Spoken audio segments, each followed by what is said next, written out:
Hey, can I tell you a secret? The secret to getting a great shave without any nicks, cuts, or irritation isn't 3 or 4 blades, a soap strip, or a swivel head. It's just supporting the blade. Yeah, it's just supporting the blade. Don't let it flex or bend. That's the secret to limiting shaving irritation. At Henson Shaving, we use our 20 years of aerospace manufacturing to keep the blade from moving. It's not the coolest answer, but it's the right one. To learn more and to get 100 blades for free, go to hensonshaving.com/holiday.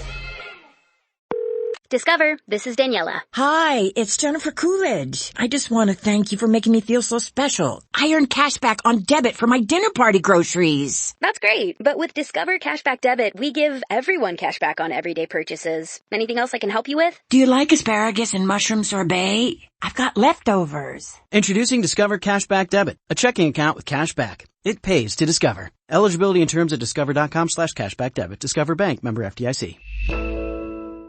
The Colgate Palmolive Peat Company, makers of Luster Cream Shampoo and Colgate Dental Cream, bring you Our Miss Brooks, starring Eve Arden. And we should like to open our show with greetings and best wishes from Colgate Palmolive Peat for a gloriously Merry Christmas. And now, Our Miss Brooks.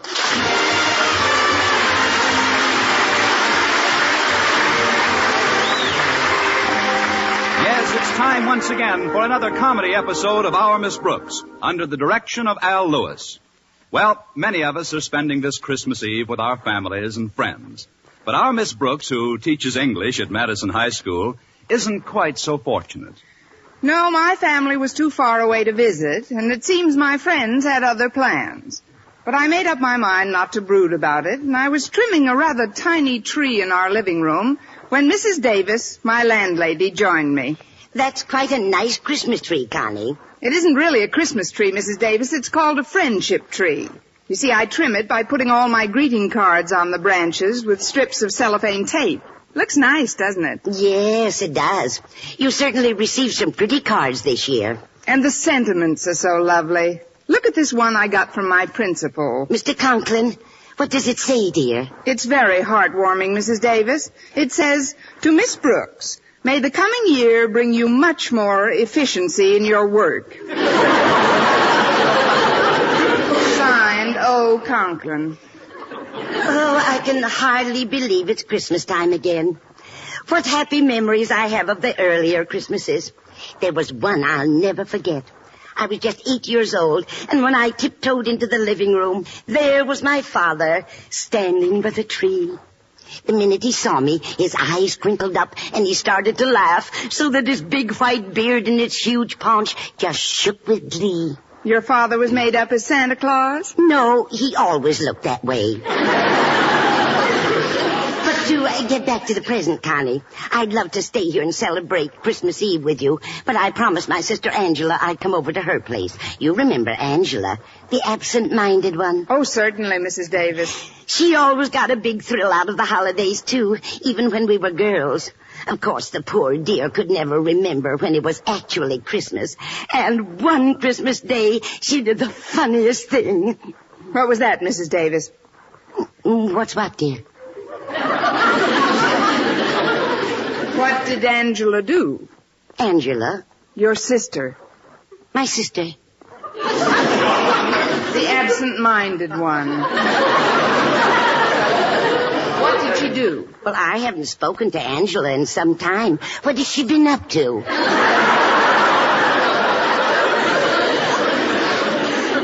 I wish I knew. Maybe I can refresh your memory. Christmas morning, Angela did the funniest thing. Christmas morning isn't until tomorrow, Connie. You must be confused. Oh, don't worry about it. I only get these spells once in a while. Well, you shouldn't let it go, Connie. If you don't mind my offering a little advice, I'd like to suggest that you train your mind to concentrate more. I'll do it, Mrs. Davis. Now then, I've developed a little scheme which works wonders for me. Supposing you have trouble remembering where you put things around the house. Well, you just keep repeating the location to yourself with a sort of rhythm. For example, I just chant to myself, the mustard's in the closet, the bread is in the box. The mustard's in the closet, the bread is in the box. Now, isn't that simple? Mustard's in the closet, bread. That's Wonderful, Mrs. Davis. If anybody wants a mustard sandwich, you're really ready. Yes. Now, before I do anything else, I want to invite you to join me tonight. Join you? Yes, dear. I'm going over to Angela's house. Oh, yes, that's right. Oh, she's so cute with that little absent mind of hers. Why, sometimes she forgets what she was talking about right in the middle of a... Oh, dear me, I hope there's enough milk for the cat. Well, I'm sure if we... But then maybe someday. Or if it doesn't seem to... And that's why I can't join you tonight. But thanks anyway, Mrs. Davis. I'll just spend a quiet evening at home here. But how about Mr. Boynton? Don't tell me he was too shy to ask you for a date on Christmas Eve. Why do you think there's mistletoe on all four walls? No, Mr. Boynton asked me all right, but then he canceled yesterday. Said he's going upstate to visit his folks for a couple of days. But don't worry about me, Mrs. Davis. I'll have a gay time. I'll listen to the radio, read, and from this window I can see our neighbor's television antenna. But what about the little gifts you got for Walter Denton and Mr. and Mrs. Conklin and Harriet? When are you going to deliver them? They told me not to bother. They said we'd exchange on the 26th. The 26th? But I don't think the day after Christmas is the time to exchange gifts. You don't? You should see the department stores. What's that, Mrs. Davis? Oh, it's Minerva. Where are you, dear?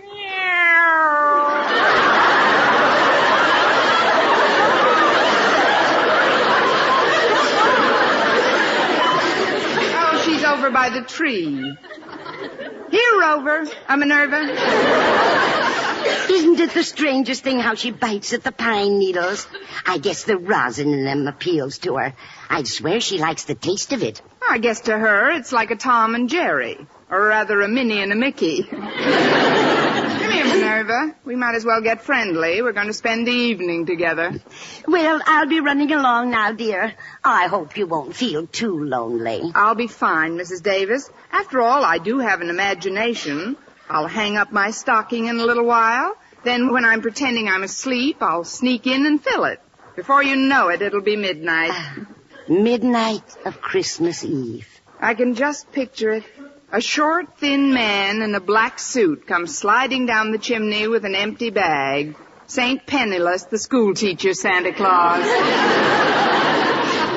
Well, at least you're not bitter. Now, Connie, about my sister, Angela. Oh, thank you, dear. About my sister Angela. Yes? Good night, Dorothy. Good night, Bernice.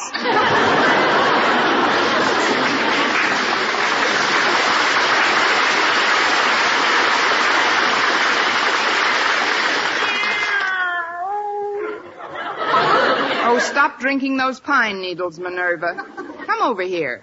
That's a good kitty. Now I'll just settle down in Mrs. Davis's rocker and we'll have ourselves a nice, quiet rock.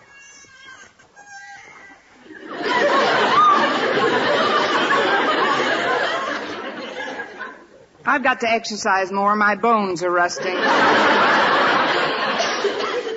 Oh, it's the rocker. It's kind of soothing at that. You seem contented enough, Minerva.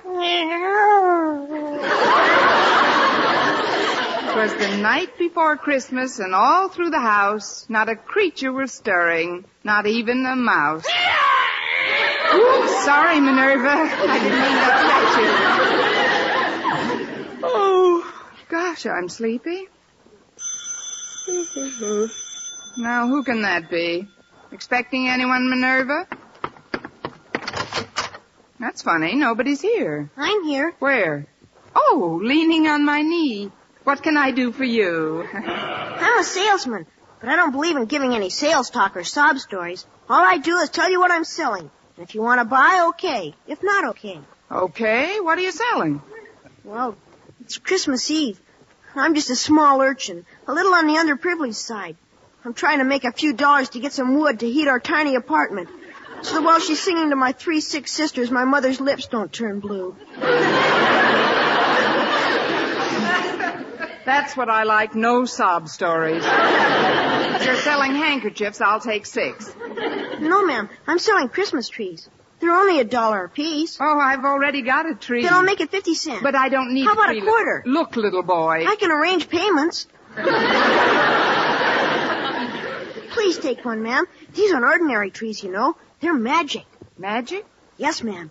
You'd be surprised what miracles will happen if you buy one. Well, a quarter isn't too much to pay for a miracle. It's 50 cents. I thought you said 25. That's when you sounded tougher to sell. Oh, well, before I melt down to my coal buttons and the stovepipe hat, here's 50 cents. You won't be sorry, ma'am. Here's a little tree. Say, it's kind of cute at that. Would you like to come in and help me set it up? Oh, I can't. I gotta get right home. My sitter's been alone long enough. Sitter? What about your mother and the firewood? That's just a routine. My folks are attending a dinner the other bank presidents are giving for Father. With the pitch you've got, you'll have your own bank by the time you're 12. Thanks a lot. Good night, lady, and Merry Christmas. Same to you, you little underprivileged millionaire. I'll put this tree over here. Maybe we can find some extra trimmings for it in the morning. Meow. Minerva, will you stop gnawing on those pine needles? I wish I knew what made them so appetizing to her. Meow. Oh.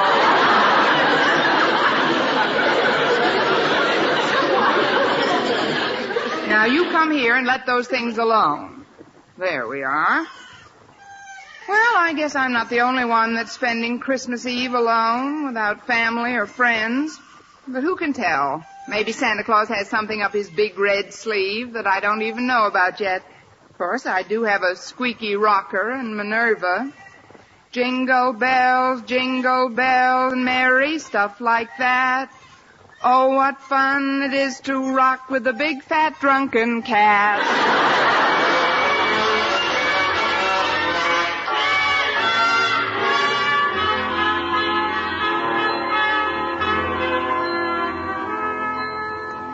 As I sat in the living room Christmas Eve with Minerva the cat on my lap, I couldn't help noticing that the tree which I'd bought from that wealthy urchin had a rather peculiar luminosity. Although there wasn't any artificial illumination, it seemed to glow from deep down in its branches. As I rocked back and forth, I started to get very drowsy. Oh, the little boy said this tree was magic, Minerva. I don't believe it either. Still, it is Christmas Eve, and some very strange things have happened on Christmas Eve.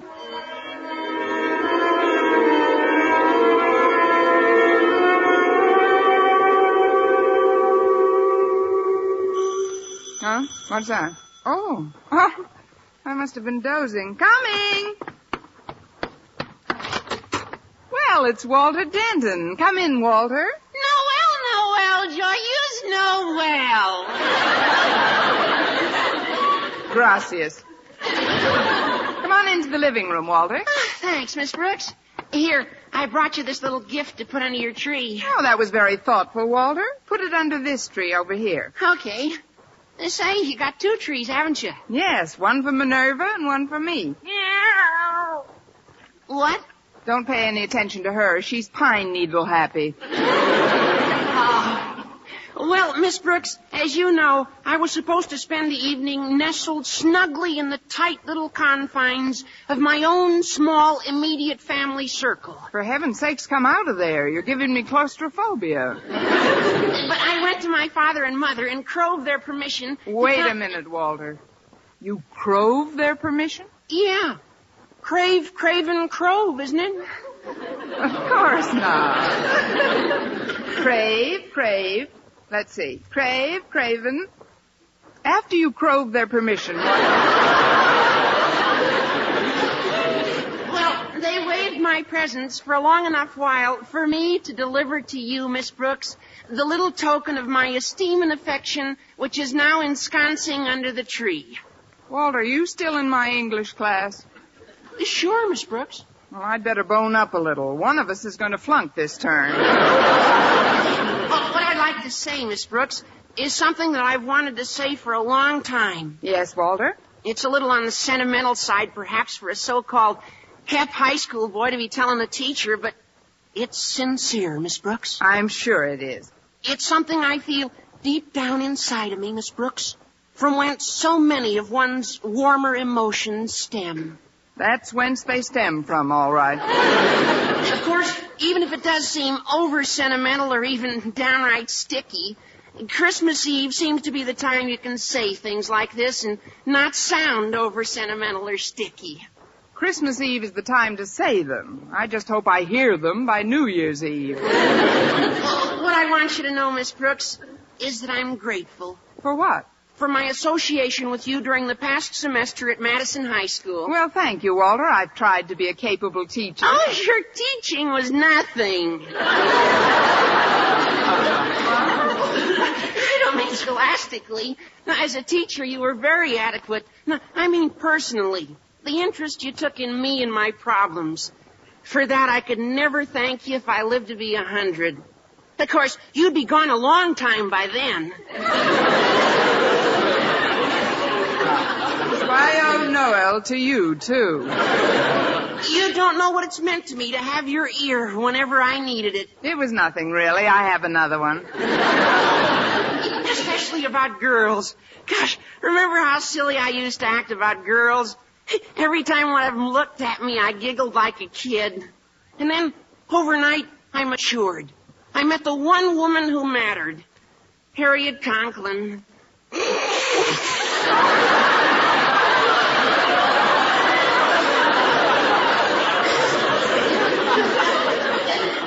She certainly made something out of you, Walter. I don't know what, but something. And you saw me through the difficult transition period of that amour as well, while Harriet and I were adjusting to one another. It was wonderful to be able to come to you for advice, Miss Brooks. It isn't every boy who has such an interest taken in him by some intelligent, elderly person. Give me back my ear. I can't hear you. Not that you're ancient or anything.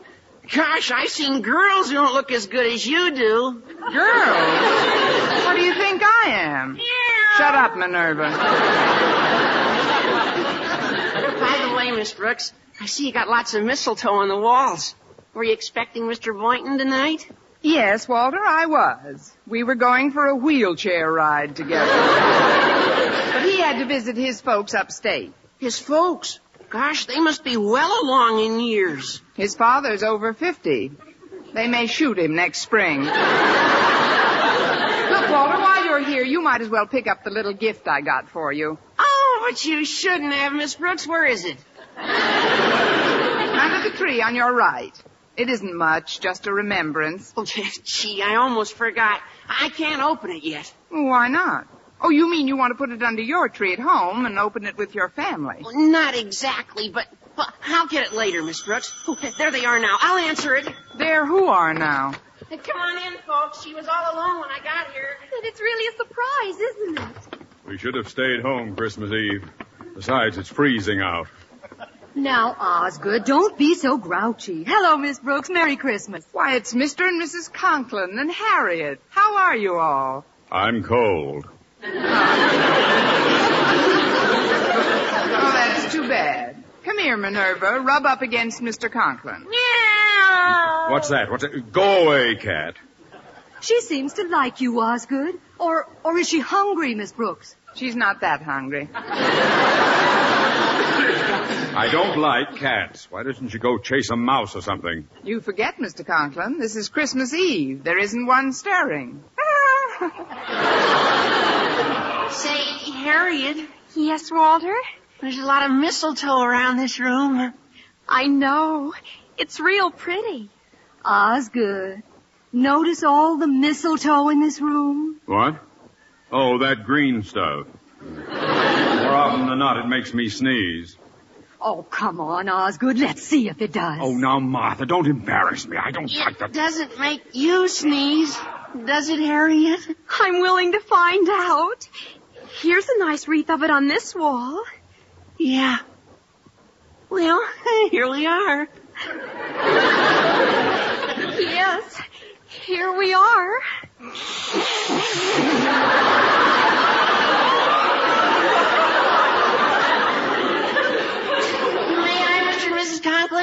If it's all right with Harriet, it's all right with us. Oh, come on, Walter.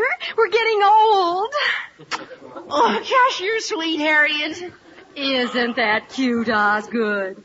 Oh, come here, dear. How about one for your faithful old wife? Well, it is customary, I guess. There. I'm under the stuff.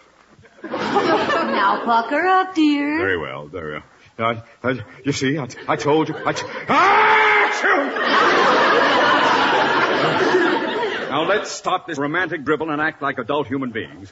Miss Brooks, I'd like to take advantage of this visit to inquire as to your plans for the coming year's classwork. Do you have your schedule all laid out? Frankly, Mr. Conklin, I haven't had much chance to work on anything. You haven't had much of a chance, but you've been away from school all week. Your vacation started last Monday. I know, Mr. Conklin, and that's what I took the week as. I mean, a vacation is something you go on when you get the opportunity to. You don't work on it or during it, unless, even though I didn't actually go anywhere, when my vacation came along, I went on it, or was on one, usually.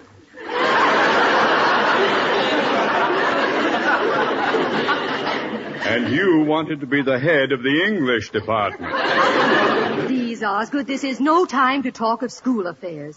We're here to spend part of our holiday with Miss Brooks. It was very nice of you to think about me, Mrs. Conklin. It was nice of all of you. I want to wear a Walter and Harriet. Denton, get my daughter away from that mistletoe at once. But Mr. Conklin, Harriet isn't allergic to mistletoe. No, but I'm allergic to you. Harriet's almost irresistible sometimes, especially alongside of older women like Mrs. Conklin and Miss Brooks. Sounds like the bell. I'll get it. Why, Mr. Boynton, come in. Oh, thanks, Miss Brooks. But I thought you were going upstate to see your folks. I was, but they sent me a wire that they wanted to come here for about a week or so. They'll arrive in the morning, so I thought I'd drop this little gift off for you tonight. Oh, but you shouldn't have. Where is it? Let's just put it under the tree in the living room. Look who's here, everybody. Well, it's Mr. Boynton. Hi there, Mr. B. This is nice. Hello, Boynton. Pretty cold out, isn't it? Hello, folks. This is beginning to get more like Christmas Eve every minute. Sit down, Mr. Boynton. I'm certainly glad your folks decided to visit you instead of vice versa. Well, so am I. There's a particularly good reason why I'm glad. There is? Yes. It gives me a chance to see how my guinea pigs are affected by this cold snap. So far, they haven't reacted at all. What do you expect them to do? Blow on their paws? Miss Brooks, have you pointed out the mistletoe to Mr. Boynton? Oh, why don't you stop that nonsense, Martha? It isn't nonsense. Mr. Boynton, look at the mistletoe. Mistletoe? Oh, yes. A very interesting example of the flora found in various areas throughout the globe. An evergreen parasitic shrub, it is indigenous to the regions where apple trees and oaks abound. Now that the lecture is over, may we ask questions? Certainly, Miss Brooks.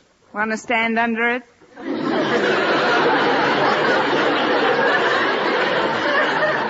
Stand under it?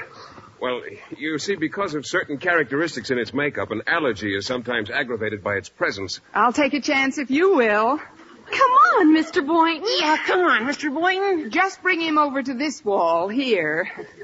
Well, I'll get under it if you like. Well, don't just stand there. Can't you see Miss Brooks is cooking? Well, don't fuss for me. I couldn't eat a thing.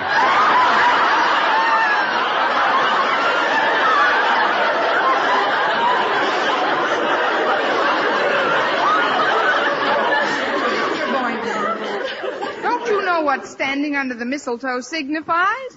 Well, I know what it signifies to most people, but to me, it's just... Well, there goes 85 cents worth of mistletoe. I know what let's do. Let's open up the presents right now. Swell. A splendid suggestion, Walter. Shouldn't we wait until just before we leave? Might be less embarrassing that way. Well, if you want to open them now... Golly, this one tree's pretty crowded. I'll put some of these packages under this little one over here. Well, look out, Walter. You're bumping into one of the branches. Look out.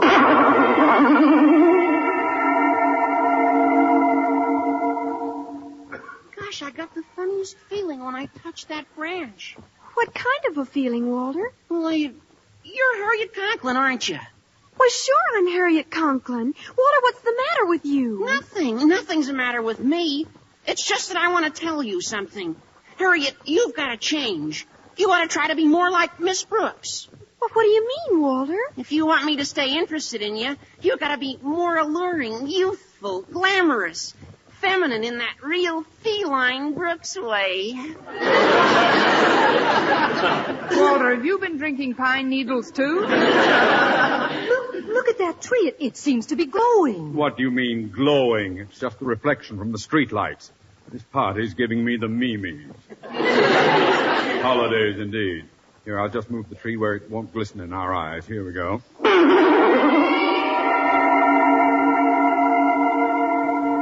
Ho, ho, ho! Merry Christmas! Of course I'm Mr. Conklin. Happy-go-lucky, fun-loving, gag-a-minute Osgood. Gag a minute, Osgood. Sometimes I've wanted to.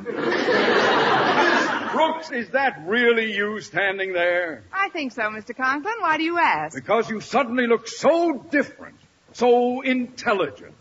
Miss Brooks, I have made up my mind. You are now head of the Madison High English Department. Ha, ha, ha, ha. Well, thank you, fun-loving Osgood. I'm going to put this wonderful tree where it belongs, right in the center of the room. Give me a hand, Boynton. Oh, yes, sir, Mr. Conklin. I'll just take this end here and...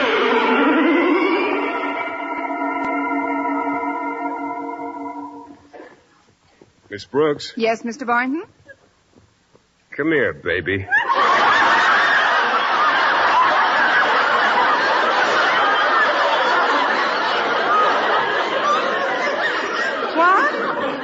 I said, come here, Connie. You did not. You said, come here, baby, and I'm here. Look, he's taking her over to the mistletoe. Isn't it wonderful? What are you going to do, Mr. Boynton? Just call me Phil, Connie. And this is what I'm going to do.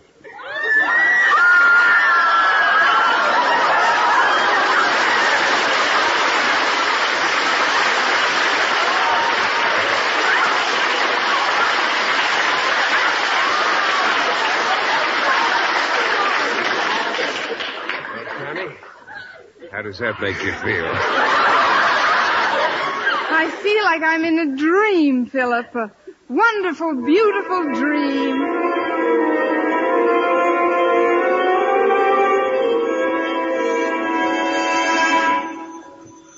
Mr. Boynton. Mr. Boynton. Mr. Boynton, where are you? Where did everybody go? Oh, I must have been dreaming. Well, that's real enough. I'll be right there. Oh, sorry, Minerva. I didn't mean to drop you. Merry Christmas, Miss Rose! Merry Christmas! I'm cold. Why, it's the Conklins and Walter and Mr. Boynton. But you all just left. I mean, come in. We thought it would be nice if we spent our Christmas Eve together, Miss Brooks. Yes, and we brought a few little gifts over for you. I'll just put them under this tree here. Yes, do that, Walter. Aren't you going to ask me why I didn't go upstate, Miss Brooks? I know why, Mr. Boynton. Your folks are coming down to see you. Well, how did you know that? I just got the telegram. Don't let's get too carried away with the holidays. We've got to prepare for a hard school season ahead, Miss Brooks.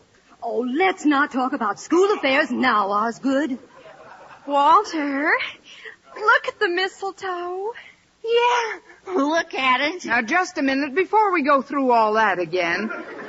Would you please touch the tree, Mr. Boynton? The one on the left with the... Why, it's gone.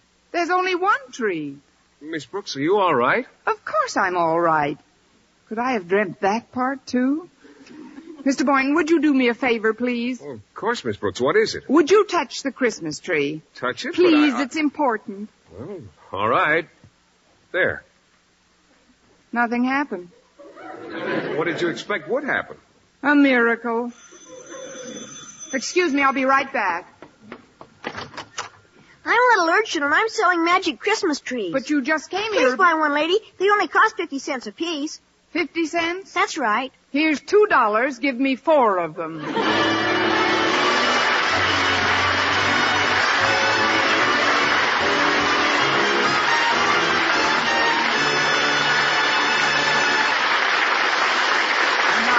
Once again, here is Eve Arden. From the bottom of my heart, to you in the audience, to you in every home, on every road, in every city and town, in the busy places and in the lonely places. Oh, a very Merry Christmas to each of you. With our sponsor, the Colgate Palmolive Peat Company, who make Luster Cream Shampoo and Colgate Dental Cream, all of us here in the studio have gathered to wish all of you throughout our beautiful and bountiful land the most joyous of Christmases.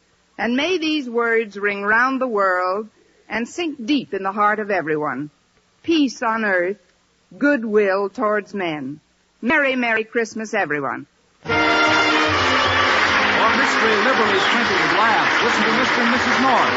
Tune in Tuesday evening over most of these same stations. And be with us again next week at this same time for another comedy episode of Our Miss Brooks. Bob Lamont speaking. Stay tuned now for Jack Benny. This is CBS, the Columbia Broadcasting System.